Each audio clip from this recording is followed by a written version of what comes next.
ನಮಸ್ಕಾರ, good morning Karnataka morning ಎಕ್ಸ್‌ಪ್ರೆಸ್‌ಗೆ ಸ್ವಾಗತ. ನಾನು ವೀಣಾ ಪೂಜಾರಿ. ಅರ್ಧ ಗಂಟೆಯಲ್ಲಿ ರಾಜ್ಯ, ದೇಶ, ವಿದೇಶ, ಸಿನಿಮಾ, ಕ್ರೀಡಾ ಸುದ್ದಿಗಳನ್ನು ಫಟಾಫಟ್ ಆಗಿ ನೋಡೋಣ ಮಾರ್ನಿಂಗ್ ಎಕ್ಸ್‌ಪ್ರೆಸ್‌ನಲ್ಲಿ. ಸಿಎಂ ಪ್ರಾಸಿಕ್ಯೂಷನ್ ಅರ್ಜಿ ತೀರ್ಪನ್ನ ಹೈಕೋರ್ಟ್ ಕಾಯ್ದಿರಿಸಿದೆ. ಪ್ರಬಲ ವಾದ ಪ್ರತಿವಾದ ಆಲಿಸಿದ ಕೋರ್ಟ್ ತೀರ್ಪು ಕಾಯ್ದಿರಿಸಿ ಆದೇಶ ಕೊಟ್ಟಿದೆ. ಇನ್ನು ಅಂತಿಮ ಆದೇಶ ಬರೋವರೆಗೂ ಮಧ್ಯಂತರ ಆದೇಶ ಮುಂದುವರಿಯಲಿದ್ದು ಸಿಎಂಗೆ ತಾತ್ಕಾಲಿಕ ರಿಲೀಫ್ ಸಿಕ್ಕಂತಾಗಿದೆ.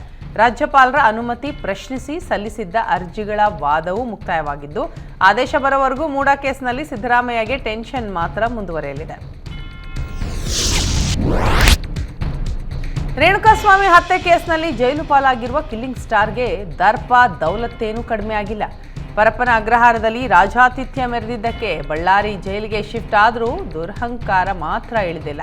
ನಿನ್ನೆ ಸಂಜೆ ವಕೀಲರ ಭೇಟಿಯ ಸಂದರ್ಭ ದರ್ಪ ಮೆರೆದಿದ್ದಾನೆ ದರ್ಶನ್. ಕ್ಯಾಮ್ರಾ ಕಂಡು ಮಧ್ಯದ ಬೆರಳು ತೋರಿಸಿ ಅಸಭ್ಯವಾಗಿ ವರ್ತಿಸಿದ್ದಾನೆ. ಜೈಲು ಅಧಿಕಾರಿಗಳು ಜೊತೆಯಲ್ಲಿ ಇದ್ದಾಗಲೇ ಕ್ಯಾಮ್ರಾಗೆ ಮಧ್ಯದ ಬೆರಳು ತೋರಿದ್ದಾನೆ. ದುರಹಂಕಾರಿ ದರ್ಶನ್ಗೆ ಅಧಿಕಾರಿಗಳ ಭಯವೇ ಇಲ್ಲದೆ ಇರೋದು ಮತ್ತೊಮ್ಮೆ ಸಾಬೀತಾಗಿದೆ. ರೇಣುಕಾಸ್ವಾಮಿ ಕೊಲೆ ಕೇಸ್ನಲ್ಲಿ ಬಳ್ಳಾರಿ ಜೈಲು ಪಾಲಾಗಿರುವ ದರ್ಶನ್ ನೋಡಲು ಪತ್ನಿ ವಿಜಯಲಕ್ಷ್ಮಿ ಆಗಮಿಸಿದ್ರು. ದರ್ಶನ್ಗೆ ಕಾಮಾಖ್ಯ ದೇವಿಯ ಪ್ರಸಾದ ಹಾಗೂ ಡ್ರೈ ಫ್ರೂಟ್ಸ್ ನೀಡಿದ್ರು. ವಕೀಲರು ಹಾಗೂ ದಿನಕರ್ ಜೊತೆ ಆಗಮಿಸಿದ ವಿಜಯಲಕ್ಷ್ಮಿ ಕಾನೂನು ಹೋರಾಟದ ಬಗ್ಗೆಯೂ ದರ್ಶನ್ ಜೊತೆ ಚರ್ಚೆ ಮಾಡಿದ್ರು. ಬಳ್ಳಾರಿ ಜೈಲಿನಲ್ಲಿ ಪತ್ನಿ ಹಾಗೂ ಸಹೋದರನನ್ನ ನೋಡ್ತಾ ಇದ್ದಂತೆ ದರ್ಶನ್ ಭಾವುಕನಾಗಿದ್ದು ಸಹೋದರನ ಬಳಿ ತಾಯಿಯ ಕುರಿತಾಗಿ ವಿಚಾರಣೆ ಮಾಡಿದ್ರು. ದರ್ಶನ್ ನೋಡಲು ತಾಯಿ ಮೀನಾ ಕೂಡ ಬರ್ತಾರೆ ಅಂತ ಹೇಳಲಾಗಿತ್ತು. ಆದರೆ ತಾಯಿ ಬಾರದ ಹಿನ್ನೆಲೆ ದರ್ಶನ್ ನಿರಾಶರಾದರು. ರೇಣುಕಾಸ್ವಾಮಿ ಕೊಲೆ ಕೇಸ್ನಲ್ಲಿ ಜೈಲು ಸೇರಿದ ಡಿ ಗ್ಯಾಂಗ್ ವಿರುದ್ಧ ಪೊಲೀಸರು 3991 ಪುಟಗಳ ಚಾರ್ಜ್ ಶೀಟ್ ಸಲ್ಲಿಸಿದ್ದಾರೆ. ಇದರ ಬೆನ್ನಲ್ಲೇ ದರ್ಶನ್ ಜಾಮೀನು ಅರ್ಜಿ ಸಲ್ಲಿಸುವ ಪ್ರಕ್ರಿಯೆ ಕೂಡ ನಡೆದಿದೆ. ಆದರೆ ಸರ್ಟಿಫೈಡ್ ಕಾಪಿ ಸಿಗೋವರೆಗೂ ಜಾಮೀನು ಅರ್ಜಿ ಹಾಕಲ್ಲ ಅಂತ ದರ್ಶನ್ ಪರ ವಕೀಲ ಶಿವಕುಮಾರ್ ತಿಳಿಸಿದರು. ಆದ್ದರಿಂದ ಜಾಮೀನು ಅರ್ಜಿ ಸಲ್ಲಿಸಲು 1 ವಾರವಾದರೂ ಸಮಯ ಬೇಕು ಅಂತ ಸ್ಪಷ್ಟಪಡಿಸಿದ್ರು. ಜಾಮೀನು ಅರ್ಜಿ ಸಲ್ಲಿಕೆ ತಡವಾಗ್ತಾ ಇರೋದಕ್ಕೆ ಆರೋಪಿ ದರ್ಶನ್ಗೆ ಟೆನ್ಷನ್ ಹೆಚ್ಚಾಗಿದೆ. ನಾಗಮಂಗಲದ ಕೋಮು ಗಲಭೆಯ ಬಗ್ಗೆ ಗೃಹ ಸಚಿವ ಪರಮೇಶ್ವರ್ ಬೇಜವಾಬ್ದಾರಿ ಹೇಳಿಕೆ ಕೊಟ್ಟಿದ್ದಾರೆ. ಇದು ಕೋಮು ಗಲಭೆ ಅಲ್ಲ, ಆಕಸ್ಮಿಕವಾಗಿ ನಡೆದ ಘಟನೆಯಲ್ಲಿ ಯಾರಿಗೂ ಜೀವ ಹಾನಿ ಆಗಿಲ್ಲ. ಪರಿಸ್ಥಿತಿ ಹತೋಟಿಯಲ್ಲಿದೆ. ಆಕಸ್ಮಿಕವಾಗಿ ಗಣೇಶ ಮೆರವಣಿಗೆಯ ವೇಳೆ ಗಲಾಟೆಯಾಗಿದೆ. ಇದೊಂದು ಸಣ್ಣ ಪ್ರಮಾಣದ ಘಟನೆ ಅಂತ ಗೃಹ ಸಚಿವ ಪರಮೇಶ್ವರ್ ಉಡಾಫೆ ಹೇಳಿಕೆ ಕೊಟ್ಟಿದ್ದಾರೆ. ಅಲ್ಲದೆ ಹೆಚ್ಚು ಪ್ರಚಾರ ಮಾಡಬೇಡಿ ಅಂತ ಮಾಧ್ಯಮಗಳಿಗೆ ತಾಕೀತು ಮಾಡಿದ್ದಾರೆ. ಮನೆ ಕೆಲಸದಾಕೆಯ ಮೇಲೆ ಅತ್ಯಾಚಾರ ಪ್ರಕರಣ ಸಂಬಂಧ ಜಾಮೀನು ಕೋರಿ ಪ್ರಜ್ವಲ್ ರೇವಣ್ಣ ಹೈಕೋರ್ಟ್ಗೆ ಅರ್ಜಿ ಸಲ್ಲಿಸಿದ್ದು ಹೈಕೋರ್ಟ್ನಲ್ಲಿ ಅರ್ಜಿ ವಿಚಾರಣೆ ನಡೆದಿದೆ. ನ್ಯಾಯಮೂರ್ತಿ ಎಂ ನಾಗಪ್ರಸನ್ನ ಪೀಠದಲ್ಲಿ ವಿಚಾರಣೆ ನಡೆದಿದ್ದು ಆಕ್ಷೇಪಾರ್ಹ ವಿಚಾರ ಹೆಸರು ಉಲ್ಲೇಖಿಸದಂತೆ ವಕೀಲರಿಗೆ ಕೋರ್ಟ್ ಸೂಚನೆ ನೀಡಿದೆ. ಪ್ರಕರಣದಲ್ಲಿ ಗೌಪ್ಯ ವಿಚಾರಣೆ ನಡೆಸಲ್ಲ, ಪ್ರಜ್ವಲ್ ರೇವಣ್ಣ ಬಗ್ಗೆ ವಿಶೇಷ ಏನೂ ಇಲ್ಲ ಅಂತ ಹೇಳಿದ್ದು ಸೆಪ್ಟೆಂಬರ್ 19ಕ್ಕೆ ವಿಚಾರಣೆ ಮುಂದೂಡಿ ಹೈಕೋರ್ಟ್ ಆದೇಶಿಸಿದೆ. ನ್ಯೂಜೆರ್ಸಿಯ ಫ್ರಾಂಕ್ಲಿನ್ ಟೌನ್ಶಿಪ್ನಲ್ಲಿ ನಿರ್ಮಾಣಗೊಳ್ತಾ ಇರೋ ಆದಿಚುಂಚನಗಿರಿ ಮಠಕ್ಕೆ ಡಿಸಿಎಂ ಡಿಕೆ ಶಿವಕುಮಾರ್ ಭೇಟಿ ನೀಡಿದರು. ಈ ವೇಳೆ ಭೈರವನಾಥ ಪೀಠ ಸ್ಥಾಪನೆಗೆ ಆರ್ಥಿಕ ಸಹಾಯ ಮಾಡುವಂತೆ ಅಮೆರಿಕದಲ್ಲಿ ನೆಲೆಸಿರುವ ಕನ್ನಡಿಗರಿಗೆ ಮನವಿ ಮಾಡಿದರು. ಬಳಿಕ ಮಾತನಾಡಿದ ಡಿಕೆಶಿ, ಮನುಷ್ಯನಿಗೆ ನೆಮ್ಮದಿ ನೀಡುವ ಜಾಗವೇ ದೇವಾಲಯ. ಸಾಗರ ದಾಟಿ ಅಮೆರಿಕಾಗೆ ಬಂದು ಅನೇಕರು ಬೆಳೆಯುತ್ತಿದ್ದಾರೆ. ಕೈಲಾದಷ್ಟು ಸಣ್ಣ ಕೊಡುಗೆಯನ್ನು ಎಲ್ಲರೂ ಕೊಡಬೇಕು. ನಮ್ಮ ಮುಂದಿನ ಪೀಳಿಗೆಗೆ ಮಾದರಿಯಾಗುವ ಕೆಲಸವನ್ನು ನಾವು ಮಾಡಬೇಕು ಅಂತ ಡಿಕೆಶಿ ಹೇಳಿದರು. ಅಖಿಲ ಭಾರತ ವೀರಶೈವ ಲಿಂಗಾಯತ ರಾಷ್ಟ್ರೀಯ ಅಧ್ಯಕ್ಷರಾಗಿ ಶಾಮನೂರು ಶಿವಶಂಕರಪ್ಪ ಪುನರಾಯ್ಕೆಯಾಗಿದ್ದಾರೆ. 94ರ ಇಳಿ ವಯಸ್ಸಿನಲ್ಲೂ 3ನೇ ಅವಧಿಗೆ ಆಯ್ಕೆಯಾಗಿದ್ದು ವೀರಶೈವ ಸಮಾಜದ ಲಿಂಗಾಯತ ಮುಖಂಡರು ಶಾಮನೂರು ಶಿವಶಂಕರಪ್ಪ ಅವರನ್ನು ಅಭಿನಂದಿಸಿದರು. ರಾಷ್ಟ್ರೀಯ ಅಧ್ಯಕ್ಷ ಸ್ಥಾನಕ್ಕೆ ಶಾಮನೂರು ಒಬ್ಬರೇ ಸ್ಪರ್ಧಿಸಿದ ಕಾರಣ ರಾಷ್ಟ್ರೀಯ ಅಧ್ಯಕ್ಷರಾಗಿ ಅವಿರೋಧ ಆಯ್ಕೆ ಮಾಡಲಾಗಿದೆ. ಈ ಸಂದರ್ಭದಲ್ಲಿ ಮಾತನಾಡಿದ ಶಾಮನೂರು, ಇನ್ನು 5 ವರ್ಷಗಳ ಕಾಲ ಈ ಚೇರ್ ನಮ್ಮದೇ ಆಗಿದ್ದು ಇದನ್ನು ಅಲ್ಲಾಡಿಸಲು ಬೇರೆ ಯಾರಿಂದಲೂ ಸಾಧ್ಯ ಇಲ್ಲ ಅಂತ ಹೇಳಿದರು.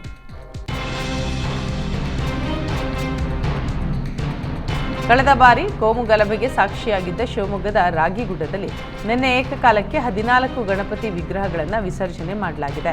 ಕಳೆದ ಬಾರಿ ಈದ್ ಮಿಲಾದ್ ಮೆರವಣಿಗೆಯ ಸಂದರ್ಭ ಹಿಂದೂಗಳ ಮನೆ ಮೇಲೆ ಕಲ್ಲು ತೂರಾಟ ಆಗಿದೆ. ಈ ವರ್ಷ ಪೊಲೀಸರು ಮುಂಜಾಗ್ರತಾ ಕ್ರಮ ತೆಗೆದುಕೊಂಡ ಕಾರಣ ಯಾವುದೇ ಅಹಿತಕರ ಘಟನೆ ನಡೆದಿಲ್ಲ. 4 ಡಿವೈಎಸ್ಪಿ, 14 ಪೊಲೀಸ್ ಇನ್ಸ್ಪೆಕ್ಟರ್, 26 PSI ಸೇರಿ 100 ಪೊಲೀಸರ ಭದ್ರತೆಯಲ್ಲಿ ಗಣೇಶ ಮೆರವಣಿಗೆ ನಡೆಸಲಾಯಿತು.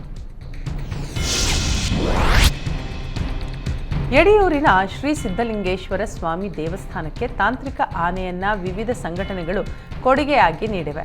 ನಟಿ ಸಂಯುಕ್ತ ಹೊರನಾಡು ಪಿಟಿಎ ಸಂಘಟನೆಯ ಜಂಟಿಯಾಗಿ ನಿರಂಜನಾ ಎಂಬ ಹೆಸರಿನ ತಾಂತ್ರಿಕ ಆನೆಯನ್ನ ದೇವಾಲಯಕ್ಕೆ ನೀಡಿದ್ದಾರೆ.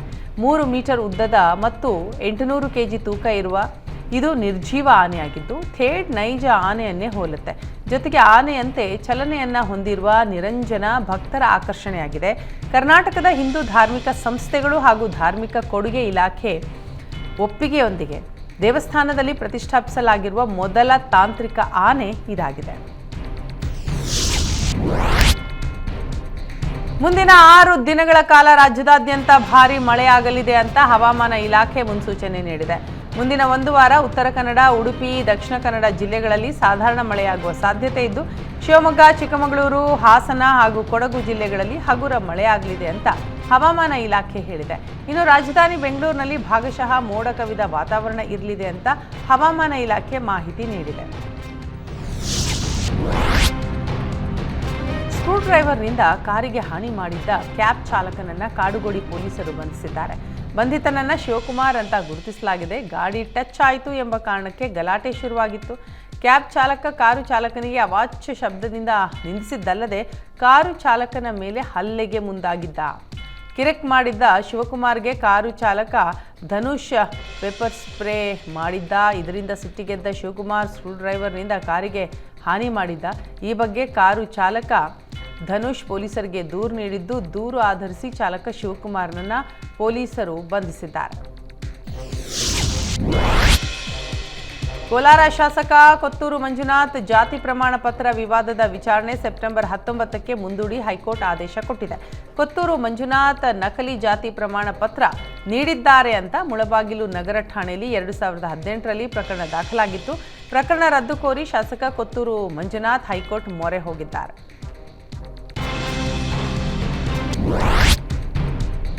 ಕಾಲು ಜಾರಿ ಕಾಲುವೆಗೆ ಬಿದ್ದು ಯುವಕ ಮೃತಪಟ್ಟ ಘಟನೆ ಅಥಣಿ ತಾಲೂಕಿನ ಹಲ್ಲಿಯಾಳ ಗ್ರಾಮದಲ್ಲಿ ನಡೆದಿದೆ.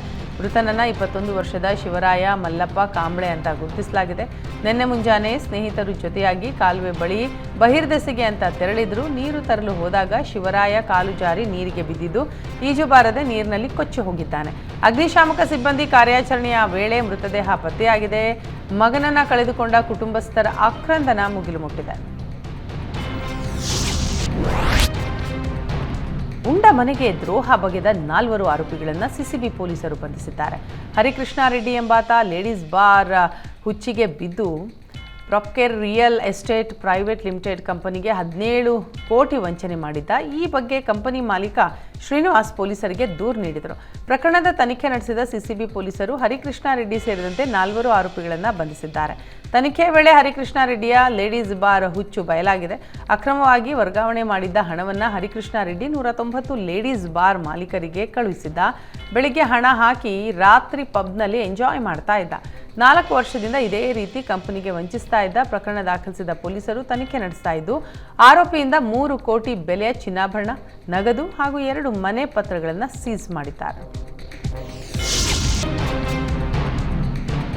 ಮಹಿಳೆಯ ಸರ ಕದ್ದು ಪರಾರಿಯಾಗಿದ್ದ ಆರೋಪಿಯನ್ನ ಹೊಳಲ್ಕೆರೆ ಪೊಲೀಸರು ಬಂಧಿಸಿದ್ದಾರೆ. ಸೆಪ್ಟೆಂಬರ್ 3ರಂದು ಸುರೇಶ್ ಎಂಬಾತ ಸಾಕಮ್ಮ ಎಂಬುವವರ 3 ಲಕ್ಷ ಮೌಲ್ಯದ ಚಿನ್ನದ ಸರ ಕದ್ದು ಪರಾರಿಯಾಗಿದ್ದ. ಈ ಬಗ್ಗೆ ಸಾಕಷ್ಟು ಅಲೆದ್ರು. ಪೊಲೀಸ್ ಠಾಣೆಯಲ್ಲಿ ದೂರು ದಾಖಲಿಸಿದ್ರು ಸಾಕಮ್ಮ. ಆರೋಪಿ ಪತ್ತೆಗಾಗಿ ಪೊಲೀಸರು ಕೂಡ ಬಲೆ ಬೀಸಿದ್ದು, ಚಿಕ್ಕಮಗಳೂರು ಜಿಲ್ಲೆಯ ಕಾನಗೊಂಡನಹಳ್ಳಿ ವಡ್ಡರಹಳ್ಳಿ ಬಳಿ ಆರೋಪಿ ಸುರೇಶ್ನನ್ನ ಕೊನೆಗೂ ಪೊಲೀಸರು ಬಂಧಿಸ್ತಾರೆ. ಬಂಧಿತನಿಂದ 3 ಲಕ್ಷ ಮೌಲ್ಯದ ಚಿನ್ನದ ಸರವನ್ನು ವಶಕ್ಕೆ ಪಡೆದಿದ್ದಾರೆ. ವಿಕಲಚೇತನ ವ್ಯಕ್ತಿಯ ಕುಟುಂಬವೊಂದು ನ್ಯಾಯಕ್ಕಾಗಿ 40 ದಿನದಿಂದ ಮಾಸ್ತಿ ಪೊಲೀಸರ ಠಾಣೆಗೆ ಅಲೆದಾಡ್ತಾ ಇರೋ ಘಟನೆ ಕೋಲಾರ ಜಿಲ್ಲೆ ಮಾಲೂರು ತಾಲೂಕಿನ ಕದಿರೇನಹಳ್ಳಿ ಗ್ರಾಮದಲ್ಲಿ ಬೆಳಕಿಗೆ ಬಂದಿದೆ. ಸೊಣ್ಣೆಪಲ್ಲಪ್ಪ ಎಂಬುವವರ ಕುಟುಂಬ 38 ಗುಂಟೆ ಜಮೀನಿಗಾಗಿ 20 ವರ್ಷ ಕೋರ್ಟ್ಗೆ ಅಲೆದಾಡಿತು. 2021ರಲ್ಲಿ ಕೋರ್ಟ್ನಲ್ಲಿ ನ್ಯಾಯ ಸಿಕ್ಕರೂ ಪ್ರಭಾವಿಗಳು ಮಾತ್ರ ಈ ಜಾಗವನ್ನು ಬಿಟ್ಕೊಟ್ಟಿರಲಿಲ್ಲ. ಕುಟುಂಬಸ್ಥರು ಉಳುಮೆ ಮಾಡಲು ಜಮೀನಿಗೆ ಹೋದರೆ ರಾಜಗೋಪಾಲ್ ಎಂಬುವವರ ಕುಟುಂಬಸ್ಥರು ಮನ ಬಂದಂತೆ ಹಲ್ಲೆ ಮಾಡಿ ಕೊಲೆ ಬೆದರಿಕೆ ಹಾಕಿದ್ದಾರೆ. ಅನೇಕ ಬಾರಿ ಮಾಸ್ತಿ ಪೊಲೀಸ್ ಠಾಣೆಗೆ ದೂರು ನೀಡಿದರೂ ಪ್ರಯೋಜನ ಆಗಿಲ್ಲ. ಪ್ರಭಾವಿಗಳ ಒತ್ತಡಕ್ಕೆ ಮಣಿದು ನಮ್ಮನ್ನ ಅಲಿಸ್ತಾ ಇದ್ದಾರೆ. ನಮಗೆ ಸೂಕ್ತ ರಕ್ಷಣೆ ನೀಡದೆ ಹೋದರೆ ಪೊಲೀಸ್ ಠಾಣೆಯ ಮುಂದೆ ಧರಣಿ ಮಾಡೋದಾಗಿ ಕಣ್ಣೀರಿಟ್ಟಿದ್ದಾರೆ. ಸಾರಿಗೆ ನಿಗಮಗಳ ನಿರ್ಲಕ್ಷ್ಯದ ವಿರುದ್ಧ ಸಾರಿಗೆ ನೌಕರರ ಆಕ್ರೋಶ ಭುಗಿಲೆದ್ದಿದೆ. ವೇತನ ಪರಿಷ್ಕರಣೆಗೆ ಆಗ್ರಹಿಸಿ ಬಿಎಂಟಿಸಿ, ಕೆಎಸ್ಆರ್ಟಿಸಿ, ವಾಯುವ್ಯ ಹಾಗೂ ಕಲ್ಯಾಣ ಸಾರಿಗೆ ನಿಗಮದ ನೌಕರರು ಪ್ರತಿಭಟನೆ ನಡೆಸಿದ್ದಾರೆ. ನಿಯಮಬದ್ಧವಾಗಿ 2024ರ ಜನವರಿಯಿಂದ ವೇತನ ಪರಿಷ್ಕರಣೆ ಆಗಬೇಕಿತ್ತು. ಆದರೆ ಈವರೆಗೂ ವೇತನ ಪರಿಷ್ಕರಣೆಯಾಗದ ಹಿನ್ನೆಲೆ ನೌಕರರು ಅಸಮಾಧಾನ ವ್ಯಕ್ತಪಡಿಸಿದ್ದಾರೆ. ಭಾರತದ ವಿರುದ್ಧ ರಾಹುಲ್ ಗಾಂಧಿ ಹೇಳಿಕೆ ವಿರೋಧಿಸಿ ಬಿಜೆಪಿ ಕಾರ್ಯಕರ್ತರು ಪ್ರತಿಭಟನೆ ನಡೆಸಿದ್ದಾರೆ. ರಾಮನಗರದ ಐಜೂರು ವೃತ್ತದಲ್ಲಿ ರಾಹುಲ್ ಗಾಂಧಿ ವಿರುದ್ಧ ಧಿಕ್ಕಾರ ಕೂಗಿ ಆಕ್ರೋಶ ವ್ಯಕ್ತಪಡಿಸಿದ್ದಾರೆ. ಪ್ರತಿಭಟನಾಕಾರರು ರಾಹುಲ್ ಗಾಂಧಿ ಪ್ರತಿಕೃತಿಯನ್ನು ದಹಿಸಲು ಮುಂದಾಗಿದ್ದು, ಈ ವೇಳೆ ಪೊಲೀಸರು ಮಧ್ಯಪ್ರವೇಶ ಮಾಡಿ ಪ್ರತಿಕೃತಿ ಕೊಂಡೊಯ್ದು ಪರಿಸ್ಥಿತಿಯನ್ನು ತಿಳಿಗೊಳಿಸಿದರು. HSRP ನಂಬರ್ ಪ್ಲೇಟ್ ಅಳವಡಿಸದ ವಾಹನ ಮಾಲೀಕರಿಗೆ ಬಿಗ್ ಶಾಕ್ ಕಾದಿದೆ. ಹಳೆ ವಾಹನಗಳಿಗೆ HSRP ನಂಬರ್ ಪ್ಲೇಟ್ ಅಳವಡಿಸಲು ಸೆಪ್ಟೆಂಬರ್ 15 ಕೊನೆಯ ದಿನವಾಗಿದೆ. HSRP ಅಳವಡಿಸದ ವಾಹನ ಮಾಲೀಕರ ವಿರುದ್ಧ ಕ್ರಮಕ್ಕೆ ವಿಶೇಷ ತಂಡ ಸಜ್ಜಾಗಿದೆ. ಸಾರಿಗೆ ಇಲಾಖೆ ಅಪರ ಆಯುಕ್ತ ಮಲ್ಲಿಕಾರ್ಜುನ್ ನೇತೃತ್ವದಲ್ಲಿ ಕಾರ್ಯಾಚರಣೆ ನಡೆಯಲಿದ್ದು, ವಿಶೇಷ ತಂಡಗಳ ಮೂಲಕ ಬೆಂಗಳೂರು ಸೇರಿದಂತೆ ರಾಜ್ಯದಾದ್ಯಂತ ತಪಾಸಣೆ ಮಾಡಲು ನಿರ್ಧರಿಸಲಾಗಿದೆ.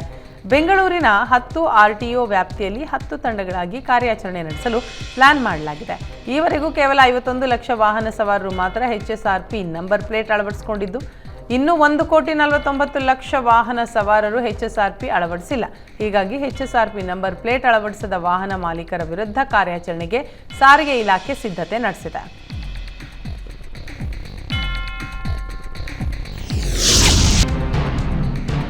ದಾವಣಗೆರೆಯ ಇಬ್ಬರು ನಕಲಿ ವೈದ್ಯರಿಗೆ ತಲಾ 2 ಲಕ್ಷ ರೂಪಾಯಿ ದಂಡ ವಿಧಿಸಿ ಜಿಲ್ಲಾಧಿಕಾರಿ ಆದೇಶಿಸಿದ್ದಾರೆ.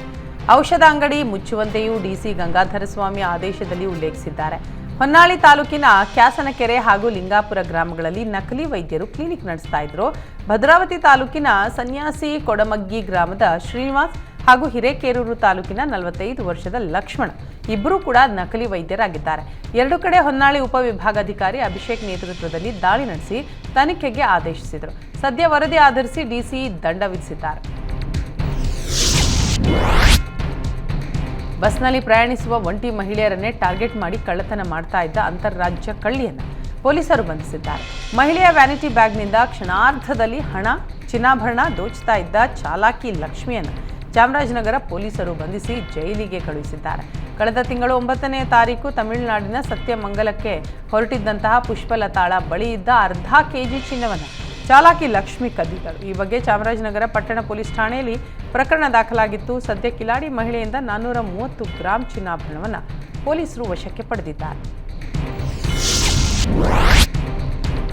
ಒಳ ಮೀಸಲಾತಿ ಜಾರಿಗೆ ಆಗ್ರಹಿಸಿ ದಲಿತ ಸಂಘರ್ಷ ಸಮಿತಿ ತಮಟೆ ಬಾರಿಸುವ ಮೂಲಕ ವಿನೂತನವಾಗಿ ಪ್ರತಿಭಟನೆ ನಡೆಸಿದೆ. ಚಿತ್ರದುರ್ಗ ಜಿಲ್ಲಾ ಸಂಚಾಲಕ ಕೆಂಗುಂಟೆ ಜಯಣ್ಣ ನೇತೃತ್ವದಲ್ಲಿ ನಗರದ ಒನಕೆ ಓಬವ್ವ ವೃತ್ತದಲ್ಲಿ ತಮಟೆ ಚಳವಳಿ ನಡೆಯಿತು. ಸುಪ್ರೀಂ ಕೋರ್ಟ್ ತೀರ್ಪನ್ನು ರಾಜ್ಯ ಸರ್ಕಾರ ಅನುಷ್ಠಾನಗೊಳಿಸುವಂತೆ ಆಗ್ರಹಿಸಲಾಯಿತು. ತಮಟೆ ಬಾರಿಸಿ ಪ್ರತಿಭಟನೆ ನಡೆಸಿದ ದಲಿತ ಸಂಘರ್ಷ ಸಮಿತಿ ಡಿಸಿ ಕಚೇರಿಯ ಮೂಲಕ ಸರ್ಕಾರಕ್ಕೆ ಮನವಿ ಸಲ್ಲಿಸಿತು. ರಾಯಚೂರಿನಲ್ಲಿ ಗಣೇಶ ವಿಸರ್ಜನೆ ಹಿನ್ನೆಲೆ ತಡರಾತ್ರಿಯಿಂದಲೇ ಗಣೇಶ ಮೆರವಣಿಗೆ ನಡೆಯಿತು. ಗಣೇಶ ಮೆರವಣಿಗೆ ಮುಂದಕ್ಕೆ ಸಾಗುವ ವಿಚಾರಕ್ಕೆ 2 ಗುಂಪಿನ ನಡುವೆ ಗಲಾಟೆಯಾಗುತ್ತೆ. ಕೂಡಲೇ ಎಚ್ಚೆತ್ತ ಪೊಲೀಸರು ಲಘು ಲಾಠಿ ಪ್ರಹಾರ ಮಾಡಿ ಯುವಕರ ಗುಂಪನ್ನು ಚದುರಿಸಿ ಪರಿಸ್ಥಿತಿಯನ್ನು ತಿಳಿಗೊಳಿಸುತ್ತಾರೆ.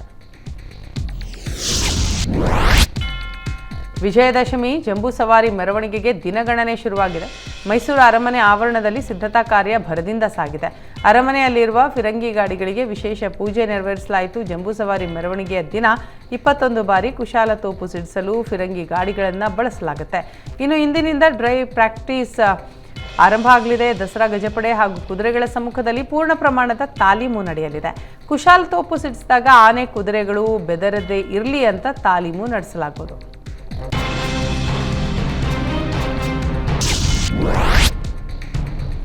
ಇತ್ತೀಚೆಗಷ್ಟೇ ಬೆಂಗಳೂರಿನಲ್ಲಿ ಬಂಧಿತನಾದ ನಕ್ಸಲೈಟ್ ಅನಿರುದ್ಧ ರಾಜನ್ ವಿಚಾರಣೆ ತೀವ್ರಗೊಂಡಿದೆ. ಅನಿರುದ್ಧ ರಾಜನ್ ದಕ್ಷಿಣ ಭಾರತದ ರಾಜ್ಯಗಳಲ್ಲಿ ಆಕ್ಟಿವ್ ಆಗಿದ್ದ. ಹಲವು ವರ್ಷಗಳಿಂದ ಕರ್ನಾಟಕ, ತಮಿಳುನಾಡು, ಆಂಧ್ರದಲ್ಲಿ ಓಡಾಡಿಕೊಂಡು ನಕ್ಸಲೈಟ್ ಚಟುವಟಿಕೆಗಳಿಗೆ ಫಂಡ್ ಕಲೆಕ್ಟ್ ಮಾಡಿ ಉತ್ತರ ಭಾರತದ ಕೆಲವರ ಮೂಲಕ ಹ್ಯಾಂಡ್ಲರ್ಗಳಿಗೆ ಕಳುಹಿಸ್ತಾ ಇದ್ದ. ತನ್ನ ಸಂಪರ್ಕದಲ್ಲಿದ್ದವರ ಮನ ಪರಿವರ್ತನೆ ಮಾಡಿ ತನ್ನ ಕೆಲಸ ಮಾಡಿಸ್ಕೊಳ್ತಾ ಇದ್ದ. ನಕಲಿ ದಾಖಲೆಗಳನ್ನು ಬಳಸಿ ಓಡಾಡ್ತಾ ಇದ್ದ. ಅನಿರುದ್ಧ ನಕ್ಸಲೈಟ್ ಸಂಘಟನೆಯ ಪರ ಕೆಲಸ ಮಾಡ್ತಾ ಇದ್ದ. ಉಗ್ರ ನಿಗ್ರಹ ದಳ ಸದ್ಯ ನಕ್ಸಲೈಟ್ ಅನಿರುದ್ಧ ಬಂಧಿಸಿದ್ದು ಆತನ ಬಳಿ ಇರೋ ಪೆನ್ ಡ್ರೈವ್, ಟ್ಯಾಬ್ಗಳ ಪರಿಶೀಲನೆ ನಡೆಸಿದ್ದಾರೆ. ಬೆಂಗಳೂರಿನಲ್ಲಿ ಶೀಘ್ರವೇ ರಸ್ತೆ ಗುಂಡಿಗಳನ್ನು ಮುಚ್ಚುವಂತೆ ಡಿಸಿಎಂ ಡಿಕೆಶಿ ಆದೇಶ ಹೊರಡಿಸಿದ್ದು, ಈ ಬೆನ್ನಲ್ಲೇ ಗುಂಡಿ ಮುಚ್ಚುವ ಕೆಲಸ ಭರದಿಂದ ಸಾಗಿದೆ. ನಿನ್ನೆ ಬೆಂಗಳೂರಿನ ಪಶ್ಚಿಮ ವಲಯ ವ್ಯಾಪ್ತಿಯಲ್ಲಿ ಗುಂಡಿ ಮುಚ್ಚುವ ಕೆಲಸ ನಡೆಯಿತು. ಮಲ್ಲೇಶ್ವರಂನಲ್ಲಿ ವಲಯ ಆಯುಕ್ತೆ ಅರ್ಚನಾ ನೇತೃತ್ವದಲ್ಲಿ ಗುಂಡಿ ಮುಚ್ಚುವ ಕೆಲಸ ನಡೆದಿದೆ. ಬೆಂಗಳೂರಿನ ಹಲವೆಡೆ ಇವತ್ತು ವಿದ್ಯುತ್ ವ್ಯತ್ಯಯ ಆಗಲಿದೆ. ಬೆಂಗಳೂರು ಪಶ್ಚಿಮ ಭಾಗದ ಡಾಲರ್ಸ್ ಕಾಲೋನಿಯ ಆರ್ಎಂವಿ ಎಕ್ಸ್ಟೆನ್ಷನ್ ಹಲವೆಡೆ ವಿದ್ಯುತ್ ಸ್ಥಗಿತ ಆಗಲಿದೆ. ತುರ್ತು ನಿರ್ವಹಣಾ ಕಾರ್ಯ ಹಿನ್ನೆಲೆ ಬೆಳಿಗ್ಗೆ 10ರಿಂದ ಸಂಜೆ 5ರವರೆಗೆ ವಿದ್ಯುತ್ ಸರಬರಾಜು ಇರುವುದಿಲ್ಲ.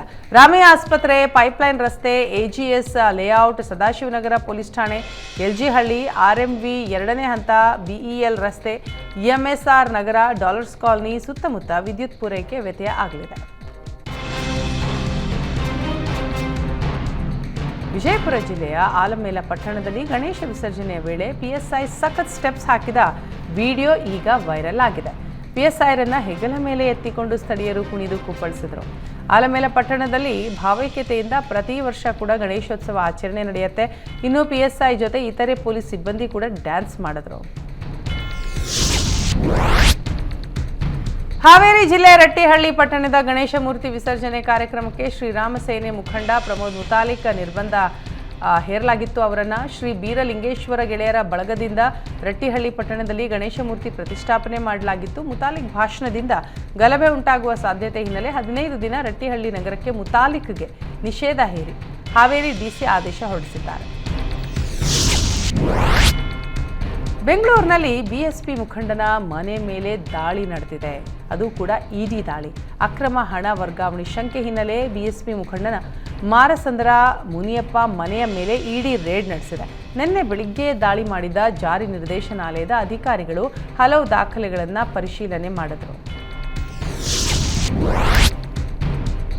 ಮೂಡಾ ಬ್ರಹ್ಮಾಂಡ ಭ್ರಷ್ಟಾಚಾರ ಬಗೆದಷ್ಟು ಬಯಲಾಗ್ತಾ ಇದೆ. ಮೂಡಾ ನಿವೇಶನ ಹಂಚಿಕೆಯಲ್ಲಿ ಮತ್ತಷ್ಟು ಅಕ್ರಮ ನಡೆದಿರೋದು ಬಯಲಾಗಿದೆ. ಅರ್ಜಿ ಹಾಕದ ಸಿಎಂ ಪತ್ನಿಗೆ ಮೂಡಾ ಅಧಿಕಾರಿಗಳು 14 ಸೈಟ್ ಗಿಫ್ಟ್ ಕೊಟ್ಟಿರೋದು ಬೆಳಕಿಗೆ ಬಂದಿದೆ.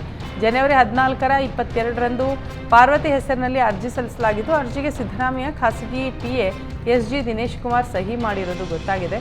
ಸಿದ್ದರಾಮಯ್ಯ ಪತ್ನಿ ಪಾರ್ವತಿ ಪರವಾಗಿ ಪ್ರತಿ ಹಂತದಲ್ಲೂ ಅರ್ಜಿ ವಿಲೇವಾರಿ ಮಾಡಿದ್ದು, ಯಾರೋ ಕೊಟ್ಟ ಅರ್ಜಿಗೆ ಮೂಡಾ ಅಧಿಕಾರಿಗಳು ಕೋಟ್ಯಾಂತರ ರೂಪಾಯಿ ಮೌಲ್ಯದ ಜಾಗ ಖಾತೆ ಮಾಡಿಕೊಟ್ಟಿದ್ದಾರೆ. ಸಿದ್ದರಾಮಯ್ಯ ಖಾಸಗಿ ಪಿಎ ಮೂಲಕ ತಮ್ಮ ಪ್ರಭಾವ ಬಳಸಿದ ಕುರಿತು ಅನುಮಾನ ಬಲವಾಗಿದೆ ಅಂತ ಸಾಮಾಜಿಕ ಕಾರ್ಯಕರ್ತ ಗಂಗರಾಜು ದೂರು ಸಲ್ಲಿಸಿದ್ದಾರೆ.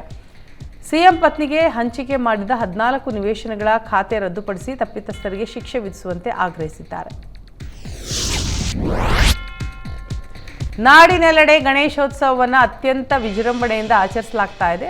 ಹಾಗಾಗಿ ಹುಬ್ಬಳ್ಳಿಯಲ್ಲಿ ವಿನೂತನ ಪ್ರಯತ್ನ ಎನ್ನುವಂತೆ ರಾಜ್ಯ ಮಟ್ಟದ ನೃತ್ಯ ಸ್ಪರ್ಧೆಯನ್ನು ಆಯೋಜನೆ ಮಾಡಲಾಗಿತ್ತು. ಶ್ರೀ ಗಜಾನನ ಉತ್ಸವ ಸಮಿತಿ ಹಾಗೂ ಹಳೆ ಹುಬ್ಬಳ್ಳಿ ಮೇದಾರ ಸಮಾಜದ ವತಿಯಿಂದ ರಾಜ್ಯ ಮಟ್ಟದ ನೃತ್ಯ ಸ್ಪರ್ಧೆ ನಡೆಯಿತು. ಮೇದಾರ ಸಮಾಜದ ಅಧ್ಯಕ್ಷ ಮಂಜುನಾಥ ಕುಮಾರ್ ಕಾರ್ಯಕ್ರಮಕ್ಕೆ ಚಾಲನೆಯನ್ನು ನೀಡಿದರು. ಖಾಸಗಿ ವಾಹಿನಿಯ ಡಿಕೆಡಿ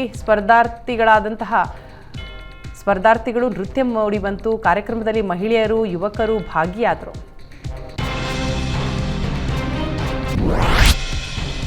ಮಂಡ್ಯ ಜಿಲ್ಲೆಯ ನಾಗಮಂಗಲದಲ್ಲಿ ಗಣೇಶ ವಿಸರ್ಜನೆಯ ಸಂದರ್ಭ ನಡೆದ ಗಲಭೆ ಖಂಡಿಸಿ ನಿನ್ನೆ ಶಿವಮೊಗ್ಗದಲ್ಲಿ ಬಜರಂಗ ದಳ ಹಾಗೂ ಹಿಂದೂ ಜಾಗರಣ ವೇದಿಕೆಯಿಂದ ಪ್ರತಿಭಟನೆ ನಡೆಯಿತು. ದೇವರಾಜ್ ಅರಳಿಹಳ್ಳಿ ನೇತೃತ್ವದಲ್ಲಿ ಪ್ರತಿಭಟನೆ ನಡೆದಿದ್ದು, ಗಲಭೆಗೆ ಕಾರಣರಾದ ಆರೋಪಿಗಳನ್ನು ಬಂಧಿಸಬೇಕು ಅಂತ ಆಗ್ರಹಿಸಿದರು.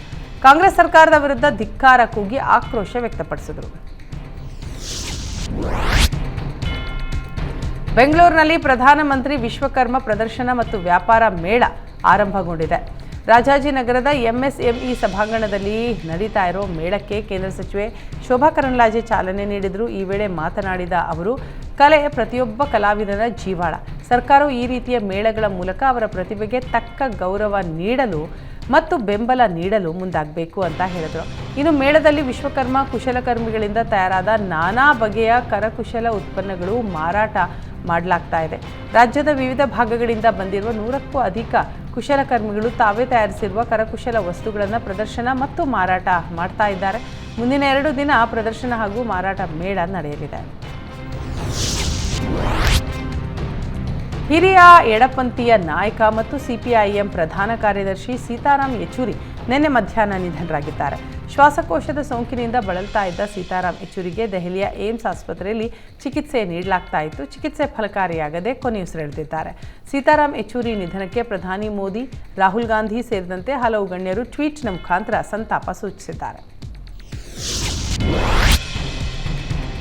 ಪ್ರಧಾನಿ ಮೋದಿ ಪ್ಯಾರಿಸ್ ಪ್ಯಾರಾಲಿಂಪಿಕ್ನಲ್ಲಿ ಪದಕ ಗೆದ್ದ ಭಾರತದ ಅಥ್ಲೀಟ್ಗಳನ್ನು ಭೇಟಿಯಾಗಿ ಅಭಿನಂದನೆ ಸಲ್ಲಿಸಿದರು. 1 ಗಂಟೆಗೂ ಹೆಚ್ಚು ಕಾಲ ನಡೆದಂತಹ ಸಭೆಯಲ್ಲಿ ಪ್ಯಾರಾ ಅಥ್ಲೀಟ್ಗಳೊಂದಿಗೆ ಸಂವಾದ ನಡೆಸಿದರು. ಪ್ಯಾರಿಸ್ನಲ್ಲಿ ನಡೆದ ಕ್ರೀಡಾಕೂಟದಲ್ಲಿ ಭಾರತವು 29 ಪದಕಗಳನ್ನು ಗೆದ್ದುಕೊಂಡಿದೆ. ಆ ಮೂಲಕ ಐತಿಹಾಸಿಕ ಸಾಧನೆ ಮಾಡಿದೆ. ದಕ್ಷಿಣ ಭಾರತ ಕರಾಟೆ ಫೆಡರೇಷನ್ನ ನೂತನ ಕಾರ್ಯದರ್ಶಿಯಾಗಿ ಅಖಿಲ ಕರ್ನಾಟಕ ಕರಾಟೆ ಸ್ಪೋರ್ಟ್ಸ್ ಅಸೋಸಿಯೇಷನ್ನ ಪ್ರಧಾನ ಕಾರ್ಯದರ್ಶಿ ಭಾರ್ಗವ ರೆಡ್ಡಿ ನೇಮಕಗೊಂಡಿದ್ದಾರೆ. ಕರಾಟೆ ಇಂಡಿಯಾ ಆರ್ಗನೈಸೇಷನ್ ಅಧ್ಯಕ್ಷ ಹನ್ಷಿ ಭರತ್ ಶರ್ಮಾ ಭಾರ್ಗವ ರೆಡ್ಡಿ ಅವರನ್ನು ನೇಮಕ ಮಾಡಿ ಆದೇಶಿಸಿದ್ದಾರೆ.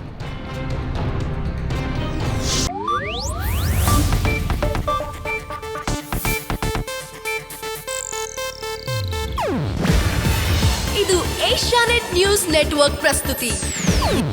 ನೀವು ನೋಡ್ತಿದ್ದೀರಾ ಏಷ್ಯಾನೆಟ್ ಸುವರ್ಣ ನ್ಯೂಸ್.